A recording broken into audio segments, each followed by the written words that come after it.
Hi friends, this is Windsor. நம்ம சேனலுக்கு உங்களை அன்புடன் வரவேற்கிறேன். நம்ம சேனல் வந்து பார்த்தீங்கன்னா, உங்களோட கெரியரை செட் பண்ணுறதுக்காக தான் 12த்துக்காக நிறைய வீடியோஸ் வந்து உங்களுக்காக நம்ம அப்லோட் பண்ணிட்டு இருக்கோம். கண்டிப்பாக நம்ம சேனலை ஃபாலோ பண்ணுங்கள். நாளைக்கு வந்து பார்த்தீங்க அப்படின்னா, நமக்கு வந்து ஆஃப் இயர்லி எக்ஸாமினேஷன் நமக்கு வந்து நடக்க போகுது. சரியா? ஃபஸ்ட் எக்ஸாம் வந்து பார்த்தீங்க அப்படின்னா, தமிழ் எக்ஸாம் தான் நமக்கு நடக்க போகுது. நல்லபடியாக நீங்கள் ப்ரிப்பேர் பண்ணிட்டு இருப்பீங்க.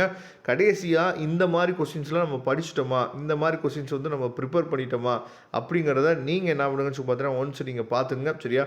ஏன்னா இதுலேருந்து நமக்கு நிறையா கொஸ்டின்ஸ் வந்து மேபி வரதுக்கு வாய்ப்புகள் வந்து நிறையா இருக்குது. அதனால் ஃபைனலாக இந்த கொஸ்டின்ஸ்லாம் நம்ம பார்த்துட்டோமா அப்படிங்கிறத 2 மார்க், அதுக்கப்புறம் வந்து பார்த்திங்கன்னா, அதாவது குருவினா, சிறுவினா, சரியா, அதுக்கப்புறம் விரிவான விடை, இது எல்லாமே நம்ம கொடுத்துருக்குறோம். அதனால் ஒரு தடவை இதை நீங்கள் செக் பண்ணிக்கங்க. கண்டிப்பாக இதுலேருந்து கொஸ்டின்ஸ் வந்து நமக்கு நிறையா வரதுக்கு வாய்ப்புகள் இருக்குது. 2 மதிப்பெண்கள் நாங்கள் பார்க்கலாம். அதாவது கவிஞர் சிற்பி எவற்றை வியந்து பாட தமிழன் துணை வேண்டும் என்கிறார். அதை பார்த்துங்க.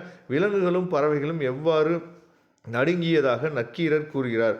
வசனம் கவிதை வேறுபாடு தருக. வயலுக்குள் யானை தனித்து விடுவதால் ஏற்படும் விளைவு யாது? சரியா?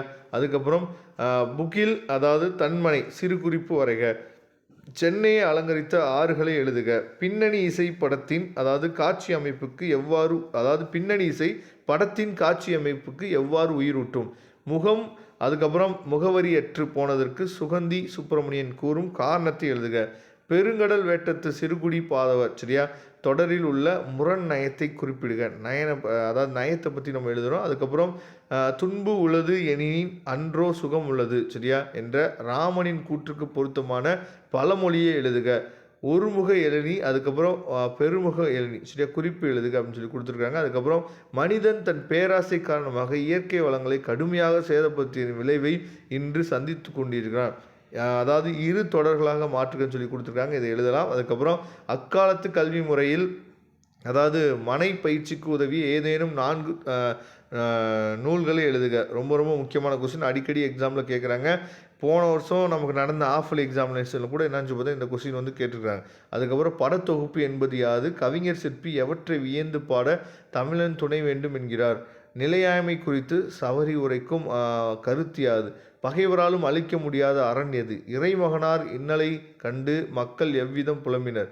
நடை அழகியல் பற்றி தொல்காப்பியம் கூறும் கருத்தினை குறிப்பிடுக. பின்னணி இசை படத்தின் காட்சி அமைப்புக்கு எவ்வாறு, இது பாருங்கள் 2 டைம்ஸ் நம்ம கொடுத்துருக்கோம். அப்போ எவ்வளோ முக்கியமான கொஸ்டின் அப்படிங்கிறத பாருங்கள். அதுக்கப்புறம் 4 மார்க் கொஸ்டின்ஸு, இடஞ்சுட்டி பொருள் விளக்கம் தருக, இதெல்லாம் நமக்கு தெரிஞ்சது தான். அதுக்கப்புறம் வந்து அதிசய மலரில் பூச்செடி எவ்வாறு முளைத்துள்ளதாக தமிழ் நதி கூறுகிறார் அப்படின்னு சொல்லி அதற்கு நம்ம தெளிவாக எழுதணும். அதுக்கப்புறம் அதியமானின் ஈகை பண்பை சிறுநாற்றுப்படை, சரியா, வழி நின்று விளக்குக.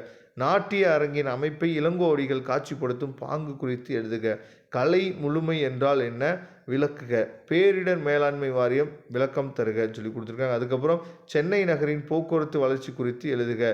மயிலை சீனி வேங்கடசாமி நினைவு சிறப்பெழுது சிறப்பு தமிழுக்கு செய்திகள் உருவாக்கி தருக. சரியா? ஏகதேச உருவகணி தொழில் ஓமை அணி சான்றுடன் விளக்குக. பாடாந்திணை சான்றுடன் விளக்குக.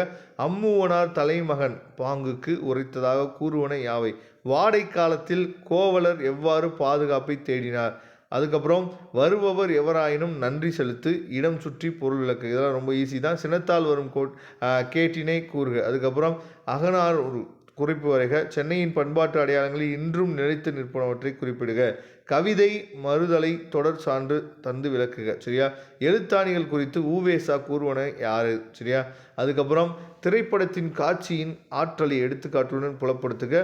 நிரல் நிறை அணி அல்லது சொற்பொருள் பின்வரும் நிலையணி சான்று தந்து விளக்குக. அதுக்கப்புறம் கவிஞர் சிற்பி எவற்றை வியந்து பாட தமிழின் துணை வேண்டும் என்கிறார்? வாடை காலத்தில் கோவலர்கள் எவ்வாறு பாதுகாப்பை தேடினர்? மூன்றான காலம் போல் ஒன்று எவை அப்படின்னு சொல்லி ஏன் விளக்குகன்னு கொடுத்துருக்காங்க. நாட்டிய அரங்கின் அமைப்பினை இளங்கோவடிகள் காட்சிப்படுத்தும் பாங்கு குறித்து உங்கள் கருத்து எழுதுக. சரியா? இதெல்லாம் நம்ம படிச்சிருக்கிறோமா அப்படிங்கிறத ஒன்ஸு நீங்கள் என்னாச்சு பார்த்தீங்கன்னா அப்படியே வெரிஃபை பண்ணிகிட்டே வாங்க. ஏன்னா இதெல்லாம் ஃபைனலாக நம்ம என்னாச்சு பார்த்தீங்கன்னா இதில் இந்த கொஸ்டின்ஸ்லாம் படிச்சிருந்தோம் அப்படின்னா நமக்கு வந்து இதுலேருந்து கொஸ்டின்ஸ் வந்து அதிகமாக கேட்குறதுக்கு வாய்ப்பு இருக்குது. சென்னையின் பண்பாட்டு அடையாளங்கள் இன்றும் நிலைத்து நிற்பவற்றை குறிப்பிடுக. வேளாண் மேலாண்மை குறித்து நீவீர் பரிந்துரைப்பனை எழுதுக. ஓகே. அடுத்து விரிவான விடை. 6 மதிப்பெண்கள் வந்து பார்த்தீங்க அப்படின்னா, "செய்நன்றி அறிதலே அறம் என்பதை வாயுரை வாழ்த்தின் துணை கொண்டு எழுதுக." சரியா? எச்.ஏ. கிருஷ்ணனார் கிறிஸ்தவ கம்பர் என்பதை நும் பாடப்பகுதி வழி நிறுவுக. சரியா? அதுக்கப்புறம் "நெகிழி தவிர்த்து நிலத்தை நிமிர்த்து." இந்த தலைப்பில் ஒரு கட்டுரை எழுதணும். அதுக்கப்புறம் "சங்ககால கல்வெட்டை அறிந்து கொள்ள புகழூர் கல்வெட்டு எவ்வகையில் துணை நிற்கிறது?" அதுக்கப்புறம் "சாலை விபத்தில்லா தமிழ்நாடு கூற்றினை நினைவாக கொண்டு நாம் செய்ய வேண்டியவை என்ன?" நடிகர் திலகம் என்ற பட்டம் சிவாஜிக்கு பொருத்தமானது என்பதை நிறுவுக. ராமனிடம் வெளிப்படும் அதாவது பிறப்பிய பண்பினை கம்பராமாயணம் வழிநின்று விளக்குகன்னு சொல்லி கொடுத்துருக்காங்க. அதுக்கப்புறம் "உரிமை தாகம் கதையை கருப்பொருளும் சுவையும் அதாவது சிதையாமல் சுருக்கி எழுதுகன்னு சொல்லி கொடுத்துருக்காங்க. இதெல்லாம் கட்டுரையில் எழுதணும் நம்ம. சரியா? எளிய மக்களின் வழிகளை நாட்டுப்புற இலக்கிய வடிவங்களை முழுமையாக பிரதிபலிக்கின்ற நிறுவுக அப்படின்னு சொல்லி கொடுத்துருக்காங்க. அதுக்கப்புறம் "மகா நடிகரை கண்ட பாலச்சந்திரனின் மன ஓட்டத்தினை நயத்துடன் எழுதுக." சரியா? இதெல்லாம் நமக்கு ஈஸியான கொஸ்டின்ஸ் தான். சென்னையில் உள்ள மயிலாப்பூர் அதாவது கந்தக்கோட்டை பகுதியில் செய்யுளில் எவ்விதம் காட்சிப்படுத்தப்படுகின்றன, இதெல்லாம் தெளிவாக நீங்கள் பார்த்துங்க. அதுக்கப்புறம் "பண்டை கால கல்வி முறையில் ஆசிரியர் மாணவர்களுக்கிடையே நிகழ்ந்த கற்றல் கற்பித்தல் முறைகளை தொகுத்து எழுதுக." மகா நடிகரை கண்ட பாலச்சந்திரன் மன ஓட்டத்தினை நயத்துடன் எழுதுக. சங்ககால வரலாற்றை அறிந்து கொள்ள புகழூர் கல்வெட்டுகள் எவ்வாறு துணை புரிகின்றன விளக்குக. சரியா? இந்த கொஸ்டின்ஸை மட்டும் நீங்கள் ப்ரிப்பேர் பண்ணிங்கனாவே மேக்ஸிமம் போதுமானது. சரியா? ஃபைனலாக இதெல்லாம் படிச்சுட்டிங்களா இல்லையா அப்படிங்கிறத ஒன்ஸ் நீங்கள் வெரிஃபை பண்ணிங்க. Okay friends, thank you. நம்ம நெக்ஸ்ட் வீடியோவில் பார்க்கலாம். அதுவரை உங்களிடம் விடைபெறுவது உங்கள் நண்பன் வின்சென்ட். தேங்க்யூ.